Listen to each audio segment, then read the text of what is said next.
Hello everyone.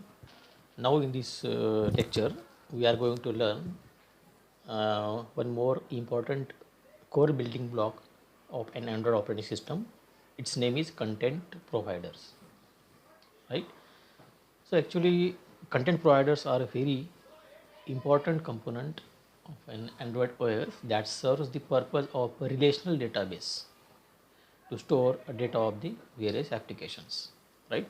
So relational database in this sense, uh, database system in which there are database is stored in the form of tables, is number of rows and number of columns. In DBMS you might have learned what is the relational database. So here in Android operating system, content providers plays a very important role to provide or to support the relational database to store the data required by various Android applications. It acts as a central repository for the Android applications to store their data. It means for Android applications, content providers looks like the central repository or central reservoir to store their data, and also content provider facilitates the secure access to the other applications. It means suppose one Android application may need to access the data of the another Android application. In that case, this access is facilitated by the content provider in the secure way.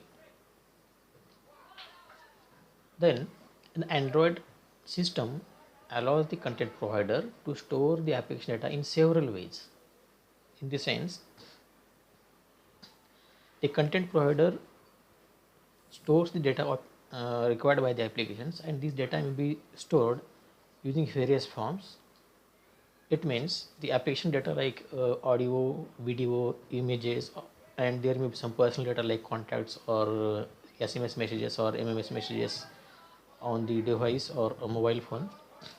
And these such type of data can be stored either in SQLite database or in the files or even over the network, right? So content provider stores the data of application using several ways.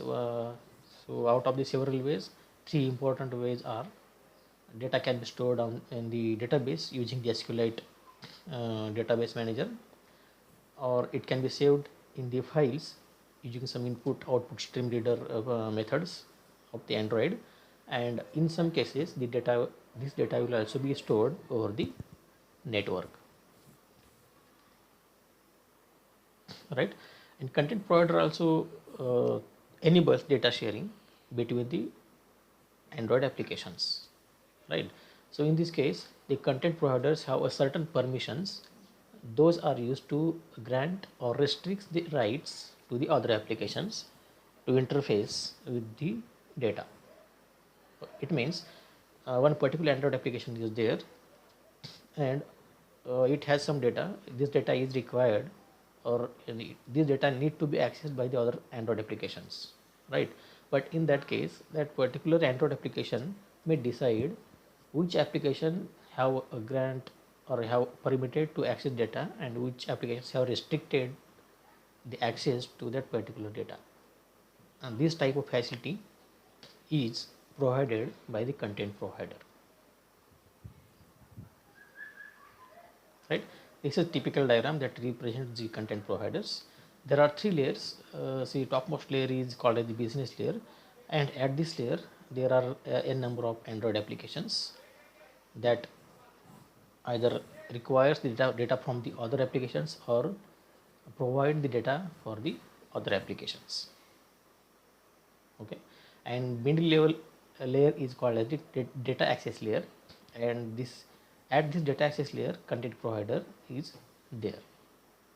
Okay, so content provider facilitates the access towards these various forms of the data storage for the Android applications. And last level or bottom level called as the data layer. At this layer, data is actually stored in different ways or various forms. For example, data is stored over the internet or network. In some cases, data is stored into the database called as the SQLite database, and in some cases, data will be stored in the files. Okay, So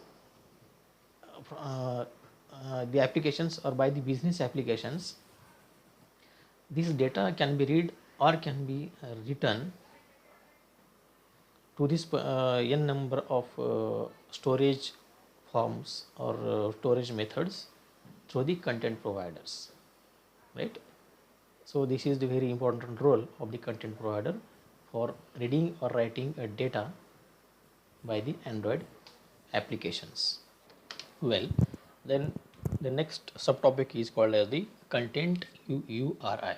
URI stands for Unique Resource Identifier, and this content URI is the key concept of the content providers working. It means to access a data from the content provider, URI or unit say uniform resource identifier is used as a query string. It means for executing a query, this URI string has been used to access the data from the database or files or the from the network. The structure of content URI is as shown in this slide. It means a content, then colon, double slash, then next is the authority field, then slash, optional path slash optional ID. So this is the standard format in order to define the string for content URI. Now we will see what is the meaning of each and every field of this content URI. Okay, this is the content URI and URI content, and this is the description. So in content URI, the first field that is called as the content colon double slash. These are the forward slashes, double forward slashes, and it's meaning that this is the mandatory part of the URI, as it represents that the given URI is the content URI. Okay. Similarly, we have another form of the such a string called as the URL. It is called as the uniform resource locator, and it is used to access a particular web page. In that case, HTTP or HTTPS colon double slash is there. So similarly here in the string of content URI, so first part is the content colon double slash, double forward slash, and it indicates that it is the mandatory or compulsory part of the content URI. It should be always present there in the content URI string, and this particular part represents that the given content given URI is given URI belongs to the content URI. Okay. The next field is the authority, and this authority signifies the name of content provider. It means who or which application is going to provide the data or content. It is specified by the authority. Generally, it is specified in the form of package name of the Android application. We will see in detail in the example, practical example in next slides, right?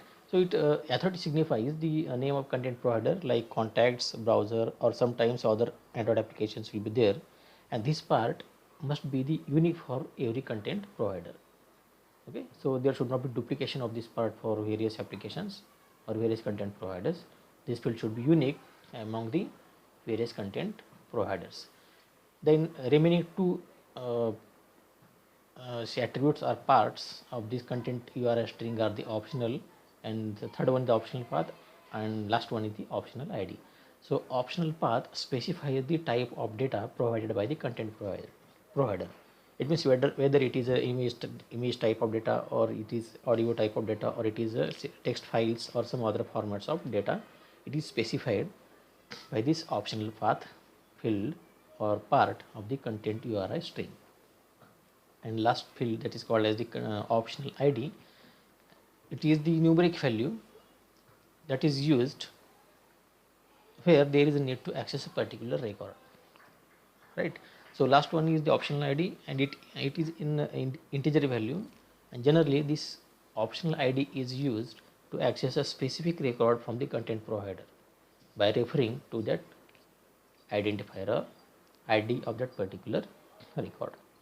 Okay, so these are the field of content URI, which is very important, and content URI is the key concept of the content providers to access or to provide access to the data for read and writing purpose.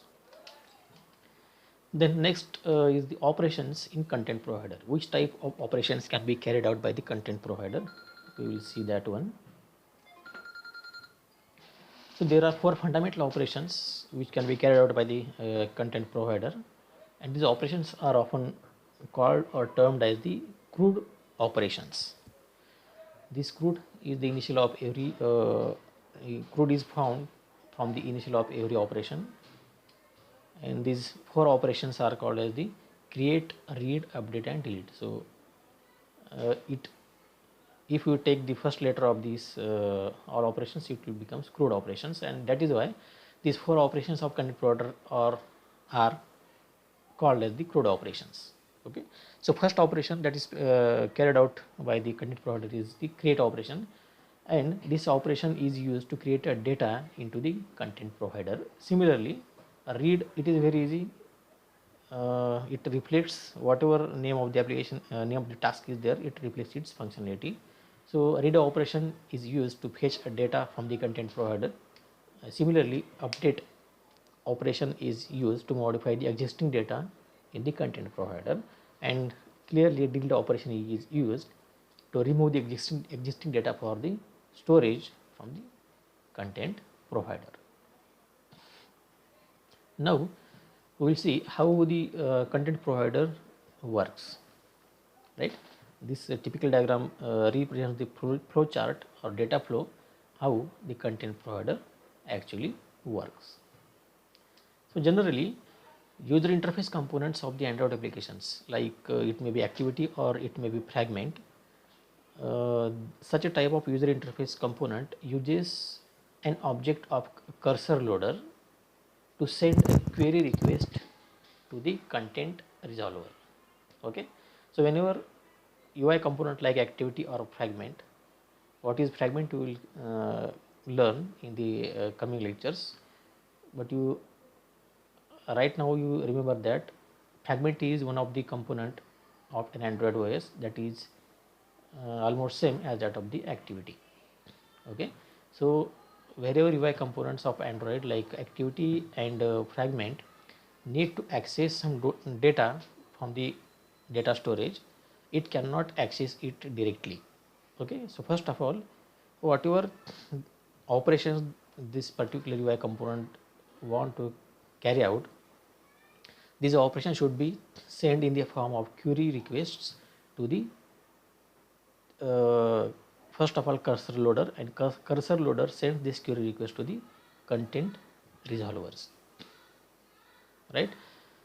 Then the content resolver accepts this query request and sends this request, like it request maybe like read, write, update, and delete the particular record, and the request can be sent to the content provider as a client, right?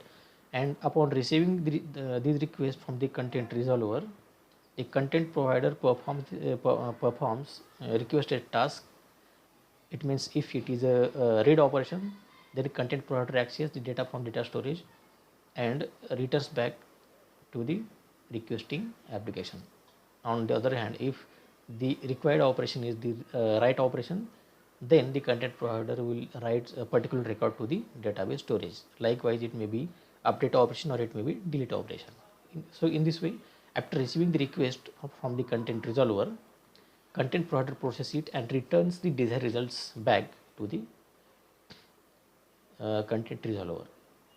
Okay, and content resolver then returns the result back to the cursor loader, and activity or particular that fragment or UI component may have access to the results which is returned by this data storage to the cursor loader object. In this way, every content provider works. Okay, so now we will see how to create content provider, or what are the required steps to create a content provider. So there are some specific steps which are essential to follow in order to create the content provider. So, and first step is we need to create a class, or we can say we need to create a user defined class in the same directory where our main activity dot java file resides, and this class must be inherited from the content provider base class, which is the built-in class in Android operating system. Okay, so in first step we have to create our user defined class which will be inherited from the content provider class, and location of this class should be same as that of the location of main activity.java file of the Android application. Then second step, to access the content or to access a data from say a database repository, we need to define the content provider URI address. Okay, what is URI address? We have seen in the last slide. It contains 5 fields, that is content, then authority, then optional ID, and optional path. Okay, so as a second step, you have to define the content provider's URI address. Okay, once we have created a class that is inherited from the content provider, and also we have defined the content provider URI address, the third step is we have to create a database to store the application's data. Okay, so to create a database we need to use the SQLite database or SQLite database and some other classes as well. For example, SQLite database helper, there are 3 to 4 classes. We need to use that in order to create database and store data into the application. Then at the fourth step, we have to implement the 6 abstract method of the content provider class, right? So this content provider class have 6 abstract methods, right? And whenever we extend or inherits our user defined class from the content provider, it's our responsibility to define or we can say override the 6 abstract methods of the content provider. Which are the 6 methods we will see in the coming slide. And last step in creating content provider is that we have to register the content provider in Android manifest.xml file using the provider tag. Okay, so whenever any component that is related to our Android application is developed, then it should be registered with our application in the Android manifest.xml file. And here, in order to register our content provider, we have to use provider tag in the Android manifest.xml file. So these 5 steps are very important in order to create the content provider. Right. Then what are the 6 abstract methods that we need to implement or override in our user defined class that is inherited from the content provider built-in class? We will see that 6 abstract methods. So these are 6 abstract methods. First method is called as the query, and this method accepts the arguments and fetches the data from the desired table from the database, and data is returned as a cursor object. Okay, so this particular query abstract method of the content provider class accepts the arguments from the calling class or calling function, and it, depending upon the arguments, it fetches the desired results from the database, and it returns the object of the cursor class. It means every operation have some return type. So in that point of view, this query abstract method returns an object that belongs to the cursor class. Again, cursor is the one of the class in Android operating system which is used to access the records from the database. Then second operation is called as the insert operation, and it is used to insert a new row or new record in the database of the content provider. Okay, and after successful insertion of the data record into the database, this insert operation returns the content URI of the inserted record or inserted row.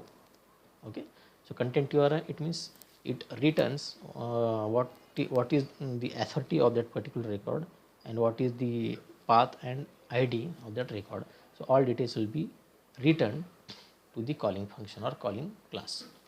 Then third method is called as the update methods, and as its name suggests, this method is used to update or modify the field of existing records in the content providers.